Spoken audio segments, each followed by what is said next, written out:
Kaya inaaresto ka namin sa violation ng City Ordinance 944. Okay, bad news. Wala yung judge.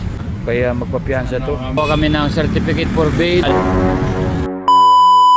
Yo, what's up mga kamay? Good morning. At ngayon nga may tutulungan tayong may warrant of arrest. At galing tayo sa presinto. At ito nga yun, binasahan natin ng Miranda rights. Ito yun. Station 5 ng Mandaluyong City Police Station. Ikaw po ba si may binabang warrant of arrest ng branch 60 kaya ni President Judge na si Judge Honorable Ma'am Maria Lorena Calo. Kaya inaaresto ka namin sa violation ng City Ordinance ng 944 smoking. Kaya may karapatan kang manahimik at magsawalang libo. Kung sabihin mo yung maaaring gamitin na kasi may karapatan ka rin kumuha ng sarili mo at kung wala naman bibigyan ka ng mga sa ating gobyerno. Bibigyan mo ba yung karapatan?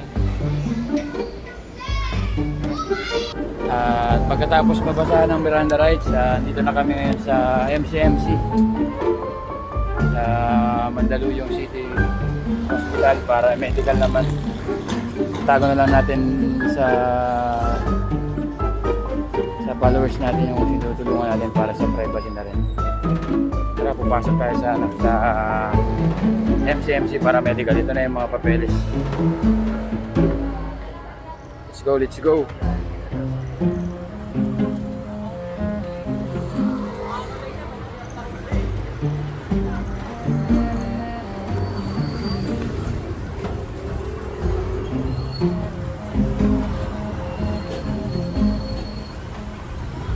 Pasok na tayo. Kailangan natin. Wait lang. Let's go. Okay, tapos na tayo mag-medical and ngayon pupunta na tayo sa warrant section para ayusin, para pumunta yung asawa ng tinulungan natin may warrant. Pumunta sa court para maayos na magkaroon ng ma-release order na para makalabas na to. Let's go. Okay, after medical, dito na tayo sa warrant section, custodial facility na rin. Ayan. Let's go, let's go. Okay, dito na kami sa Justice Hall. Ayan. Para sa asikasuhin ko yung matik. Sige, mga followers natin tong sana mayroon pa. Meron pa pala. Shoutout sa inyo lahat. Firma muna tayo kasi papasok tayo sa MTC ROTC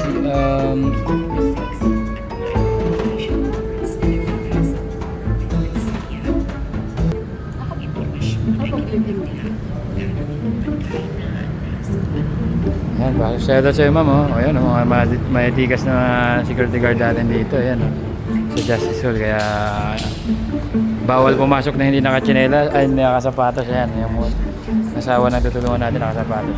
Let's go, papasok na tayo sa MTC branch 60. Pa-clearance na tayo dito sa METC OCC. Yan, after dito naman sa RTC OCC. Dito yung pa-clearance lahat ng may warrant na magpapiyansa o hindi man. Dito dadaan, mag-clearance ka para wala kang ibang kaso, para palayain ka, para malaya ka na magmahal ang iba. Okay, bad news. Wala yung judge sa branch 60, kaya kukuha kami ng certificate for bail at gagawa ng sketch mula sa barangay papunta sa bahay. Ito na tinutulungan natin. Dito tayo kukuha sa barangay San Jose. Shoutout kay Cap Joan Batan. Ayan, followers ko rin yan, si Ma'am Kapitana. Dahil magbe-bail ang ating tinutulungan, dito ulit kami sa Justice Hall. Babalik para i-drop off siya para magpiyansa na. After magpiyansa, hihintayin niya lang niya ang resolution na dismiss na yung kaso at makakalabas na yung partner niya. Yan, dito siya sa PAO office. Okay, nahatid na natin dito yung asawa ng tinulungan natin na may warrant. At least mission accomplished na tayo na may natulungan tayo.